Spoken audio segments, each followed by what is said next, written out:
Hey everyone, I'm Colleen with Awaken Catholic, and this is Awaken the Saint. Today is a pretty special day because we celebrate not just one saint, but two, Perpetua and Felicity. Even if you're not an expert, you might have heard this pair of names before, probably in a litany, and you might be wondering why they're always listed together. The answer is pretty simple. These two women are both martyrs who died not just on the same day, but in the exact same place and time. They were very close in age, too, as they were both born in the year 182. The day we now celebrate as the feast day of Saints Perpetua and Felicity was in the year 203, a day celebrated as the birthday of the Roman Emperor Septimius Severus. For his birthday, the emperor could think of no better entertainment than having a handful of Christian believers thrown into an arena and attacked by animals. Among these believers were Perpetua and Felicity, two women who were quite different at a glance. Felicity was a slave, while Perpetua was a well-educated noblewoman. However, they were united in their faith and in the experience of motherhood. Perpetua had an infant son at the time of her imprisonment and execution, while Felicity was pregnant and gave birth to her daughter mere days before she was killed. Despite the awful circumstances, Felicity was actually grateful to have delivered her daughter before the emperor's birthday, because it was illegal to execute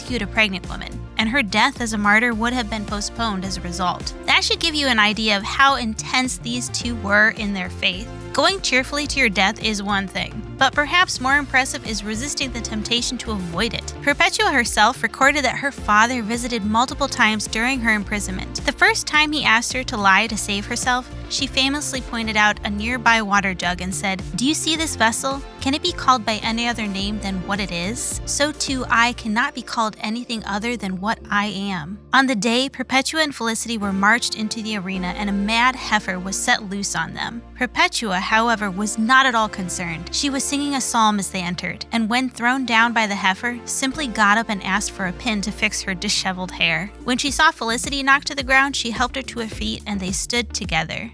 The animals weren't able to kill everyone they were loosed on, so eventually Perpetua, Felicity, and the others with them had to be dispatched with a sword. When this time came, they walked willingly to the appointed spot and died together, to the continued amazement of the crowd. Hearing stories of the martyrs can be disheartening sometimes. Most of them fearlessly faced down a terrible, painful death in the name of their faith, and it can leave you wondering, how can I possibly live up to that kind of virtue? How can I even come close? There's no perfect answer, but one good answer is not alone. Perpetua and Felicity were strong in their faith, sure, but they also had each other and those who were martyred with them. They weren't facing their deaths all alone, and we don't have to face every challenge alone either. There is all kinds of support out there if we're just willing to reach out a hand for it. Saints Perpetua and Felicity, pray for us.